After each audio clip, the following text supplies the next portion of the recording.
Out of the ashes you will rise.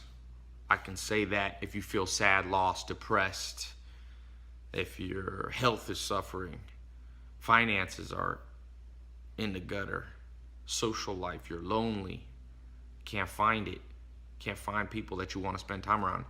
Depression, if you're in a fog all day, can't find that happiness that everybody seeks. Out of the ashes, you will rise.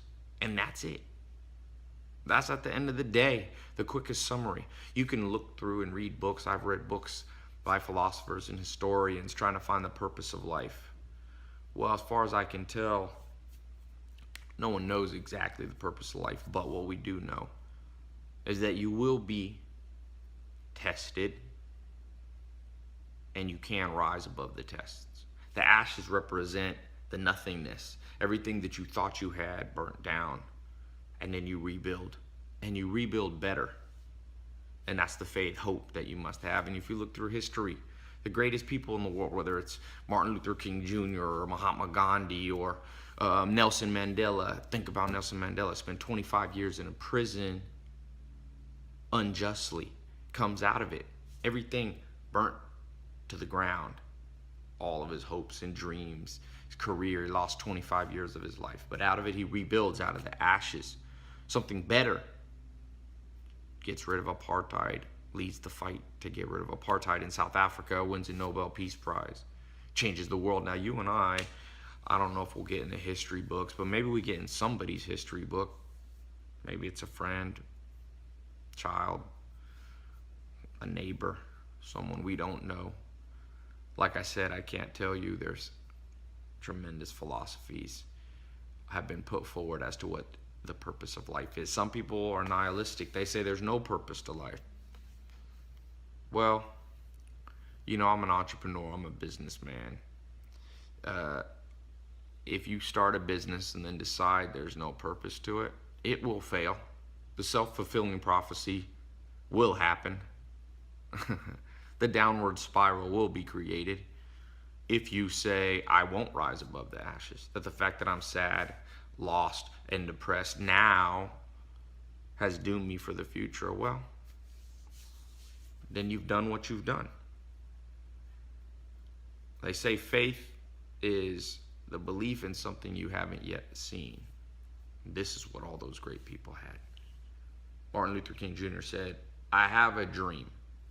Black children and white children, holding hands, going to school together. That happens right now. But it didn't happen then. In the 60s, he saw ahead. He saw what other people couldn't see. He had the faith to see what could be built out of the ashes of an unjust society at that time. What's wrong in your life? Each of us have our cross to bear. Health, wealth, love, happiness. Each of these 4 goals, these 4 obstacles for many, stand before us the day you're born. Health. Can you stay alive? Can you stay healthy? 80% of people in America overweight, losing the battle against that. Things being burnt to the ashes, people not rising above, people giving up. As Thoreau said, the mass of men lead lives of quiet desperation. What's called resignation is confirmed desperation. People give up there. Wealth, finance. You have to be able to provide for yourself and your family financially. The average person, when they're 16, they got big plans, how much money they're going to make, how they're going to have financial independence and be able to travel and have fun and enjoy the things that they need and not have to worry about the bills every month. But we live in a world where I read India, 40 million kids still starving. 40 million. That's a lot.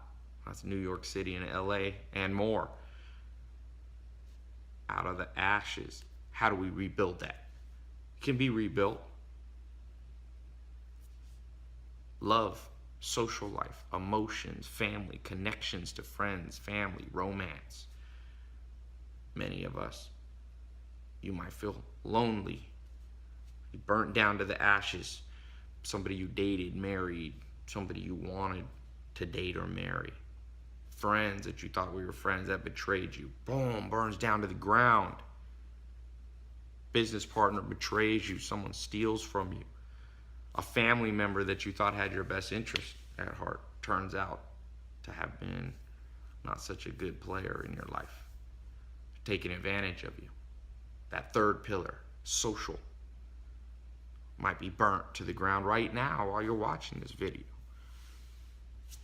The last pillar, the ultimate pillar, health, wealth, love, happiness. You wake up with a fog of depression and darkness over your mind, can't find clarity, can't find peace within yourself. Maybe it's something you've done, maybe you failed, and maybe your brain recognizes that and so it punishes you. Maybe you missed an opportunity. Maybe you're the one who messed up the social life and now you regret it.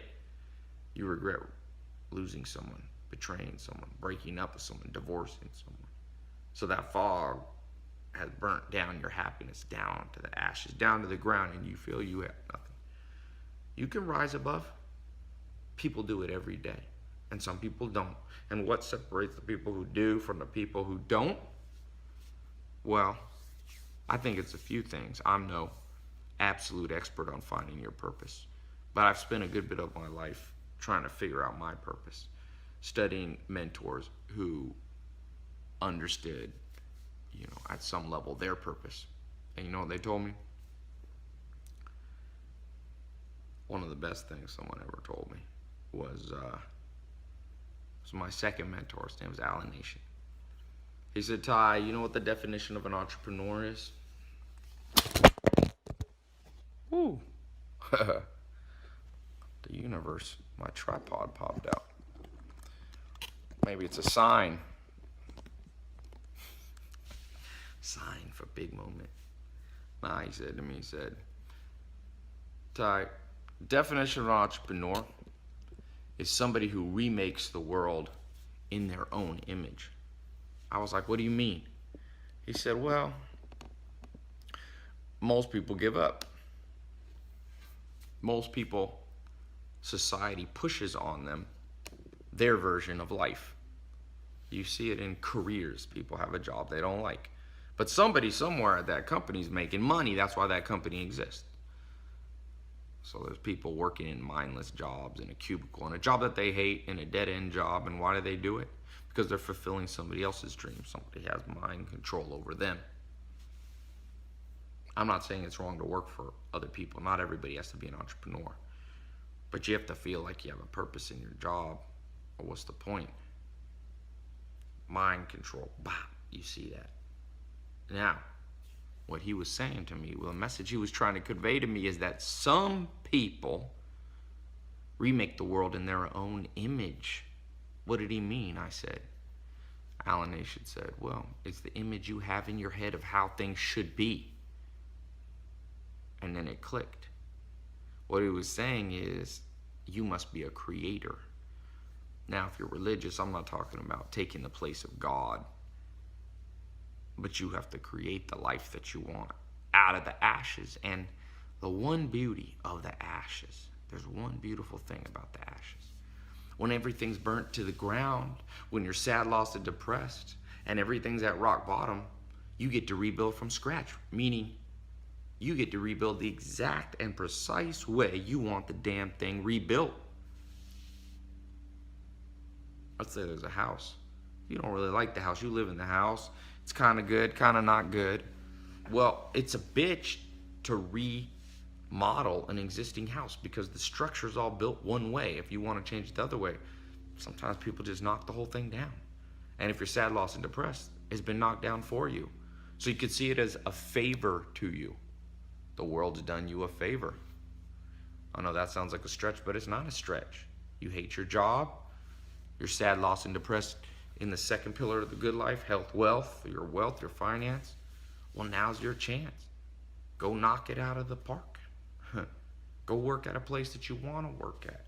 Go start a business that you want. If you're already making $0 or you're making $0 in a way that you like, you can't go below zero. Guess you can go in debt. But I'm counting debt as zero. Can't get much worse. Take a month, try something. Start a little side business. Rebuild out of the ashes. You've been dumped. You broke up with somebody. You're sad. I bet that relationship wasn't perfect. So now you've been granted an opportunity. The opportunity is to look back at the past relationships, the past people you dated or married, and go, what did I like? What did I not like? Now I will recreate a new relationship in the image of what I liked, and I'll leave the rest. Keep the best, leave the rest. If you had a business partner stole money from you, well, that business partnership is over. So now for the rest of your days, the rest of the days you have on planet Earth, you have an edge on everybody else. You already know what doesn't work. So you now go, I will write down, and I highly recommend you do it a little methodically, a little scientifically. Doesn't have to be complicated. Take a pen and paper, draw a list, put a line, pros and cons of that. The pros was blankety blank. The cons was they stole money from me. They had this personality trait that I could see it coming. They were a little greedy. They were a little selfish. Boom, boom. You start to write that out. And then as you rebuild relationships, whether it be business or dating in the future, you rebuild in that image that you want. If you're super overweight,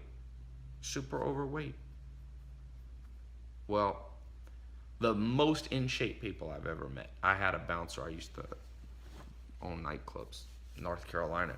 Most in shape guy. The older he got, the better shape he got. His name was Franco. I once said, Franco, how do you stay in such good shape? Because we had like a club and there was food there, a restaurant. He would never eat anything unhealthy. He wouldn't eat after 9 o'clock. So where do you get this discipline? He said, when I was young, Tai, people laughed at me because I was fat. See, it was at the bottom. Everybody laughing at his bottom. I'm gonna have to get a new tripod. And so he said, after that one event happened to me, Tai, I swore to myself that never, ever, ever again would someone laugh at my body. So he said, I decided to rebuild in my own image, the image that I had for my body. He wanted to become a big, strong guy, and he was. And I'll tell you what, had he not been in that place of the ashes, had he been born with a great body, he would have probably stayed pretty average.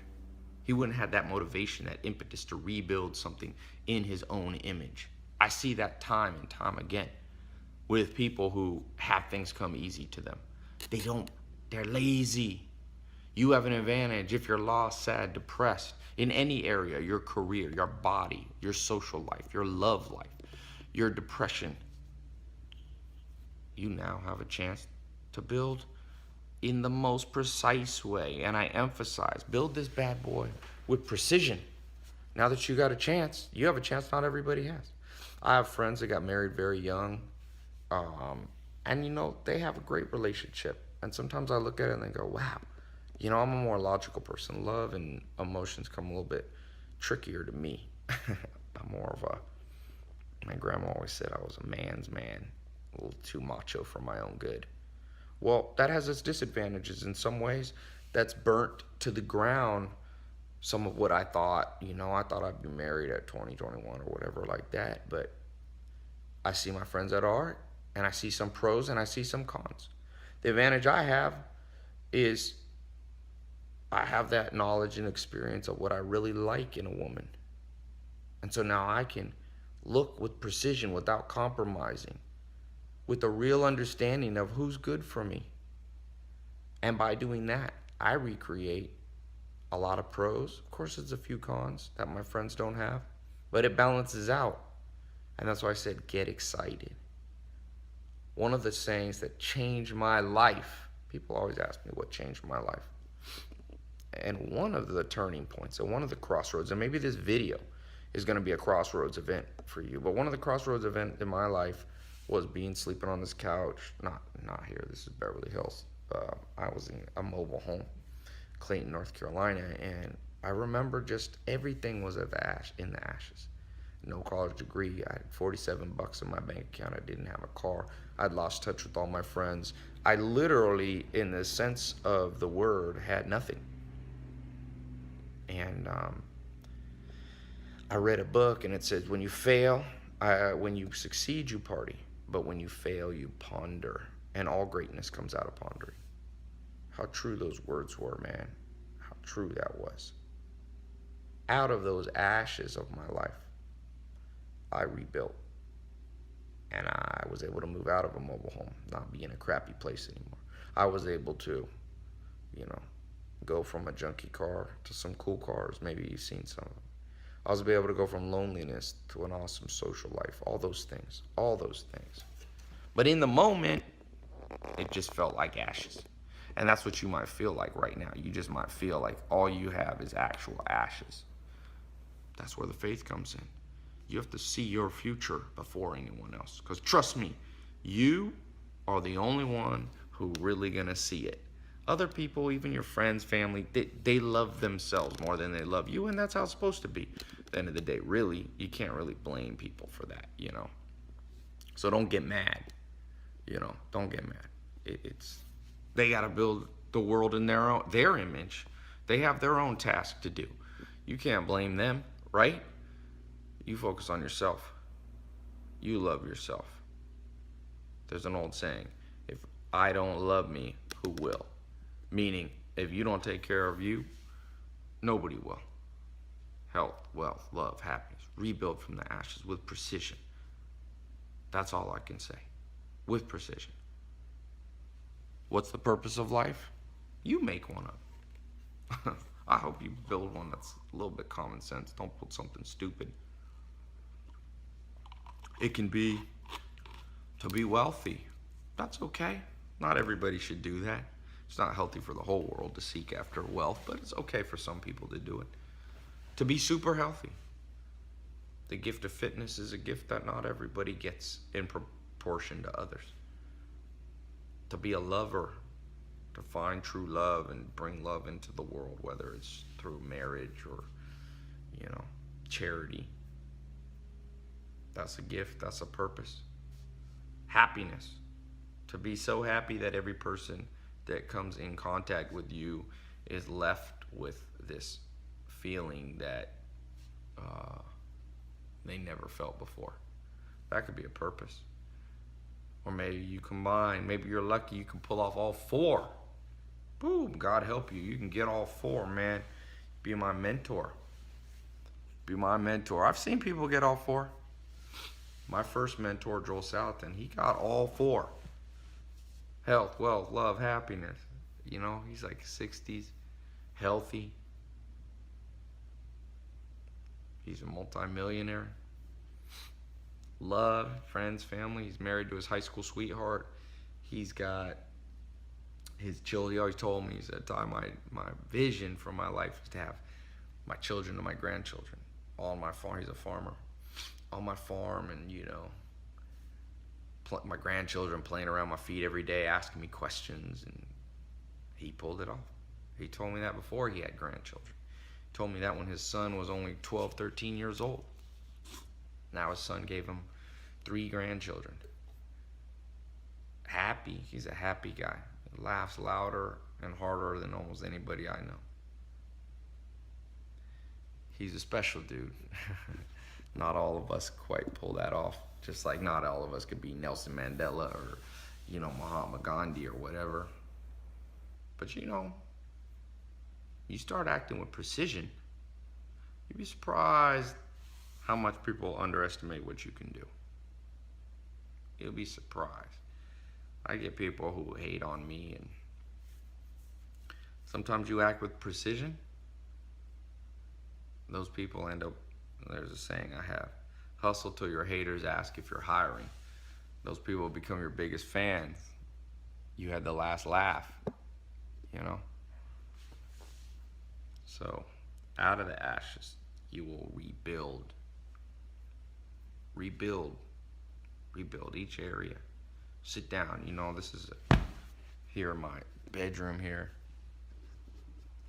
This is like an area right here, these couches, these little couches here, where I can think. You gotta think. Like I said, I'm more of a thinker than a feeler. You might be more of a feeler, and I respect that. But you can do both.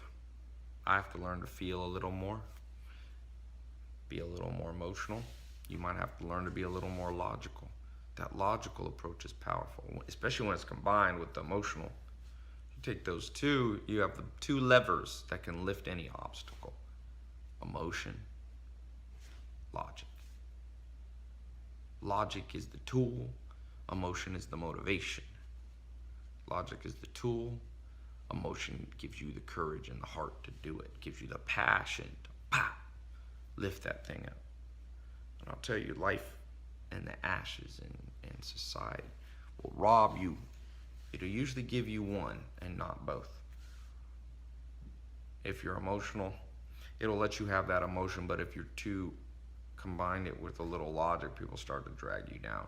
I don't know why. If you're logical, vice versa. You got to get both going with precision. Precision's the logic, emotion brings the passion. Passionate precision, what can't you do?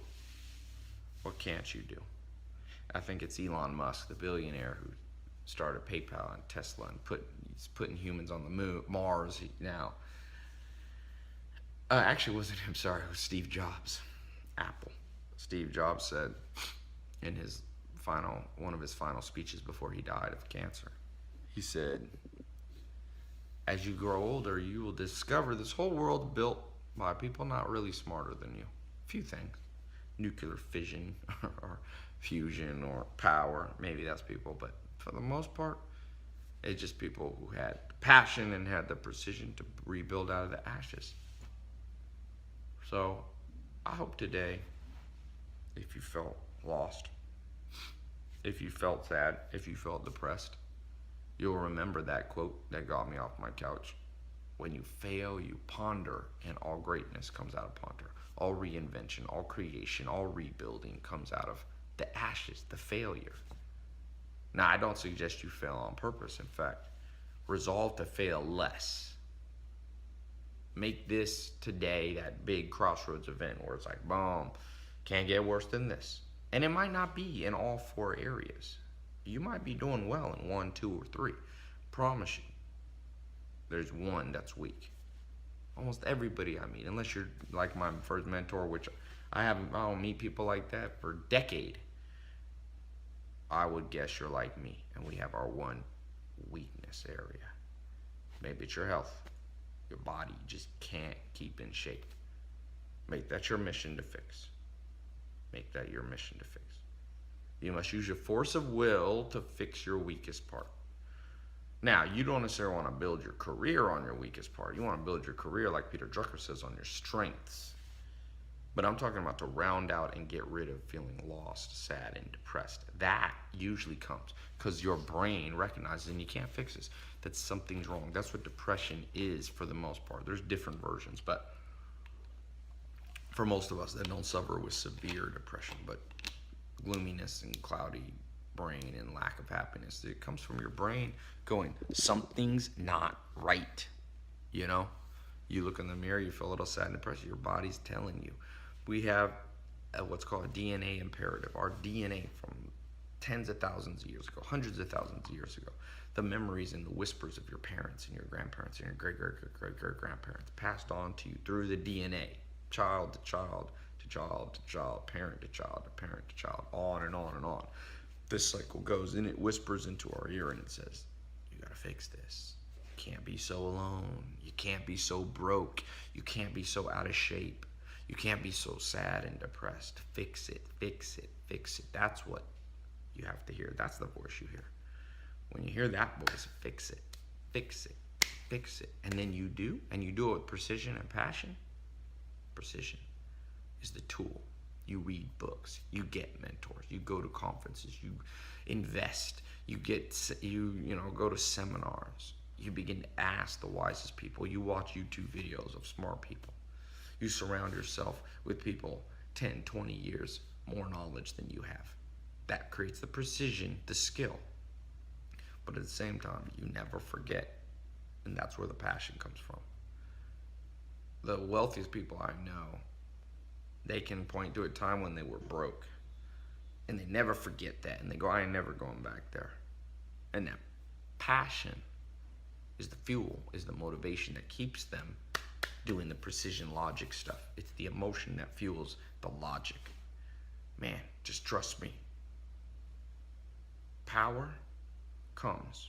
Here's a formula for it. Power equals precision times passion. And another word for precision is logic. Another word for passion is emotion. Logic times emotion. That's your power. That's your power to rebuild. That's your power to get what you want. Everybody wants. If you see my TEDx talk, 5-6 million people watched it. Everybody wants, but not everybody gets. Some people stay in the ashes. They can never quite get it together, but you're different. You've heard now. You've heard this. And you now understand, I hope, that it's a good thing that the ashes are there. Because now you rebuild, like Alan Nation said, in the image that you have for yourself. Maybe that image is an image where you work for yourself. You travel the world. Maybe it's an image where you have a big family, 5-10 kids. I lived with the Amish for 2.5 years. That was their vision. Maybe you have a vision where you become a professional athlete, fitness at the highest level. Maybe you find one where you run a charity and you focus on fixing people, situations that's horrible. You do social work, you do charitable work, you are a happiness ambassador to the world. Maybe you combine two. Maybe you have one I can't even think of right now. You know? Maybe you focus on kids, parenting. I do recommend you find one for yourself, even if it's kids, even if it's charity. Find some vision and purpose and precise power that's emanating deep from within you. Like I said, kids are good, helping others are good, but you need it's like a power station, you know? You need that power inside and it radiates out the heat. That's others can tap into that. You got to have it burning within you. And yeah, I know it's not easy. Trust me. Process of reinvention, something I've had to do a few times. It's never fun in the moment. But faith is seeing what others can't see yet. See your future before anyone else does. You know? Send me an email if this helps you. Tai Lopez. Subscribe here. And we'll keep talking about this. But wish you a good day. By the way, don't procrastinate on it. Pull out a notebook right now. Write out a few things. Write out a few things. What your world would look like if you could rebuild it exactly in your dream, you know, in your dream image. What would your life look like? What would your health, wealth, love, and happiness look like? Pin it to a board. You don't have to let anybody else see it if you don't want. You can share it if you want, but make sure you write it down for yourself. Talk to you later.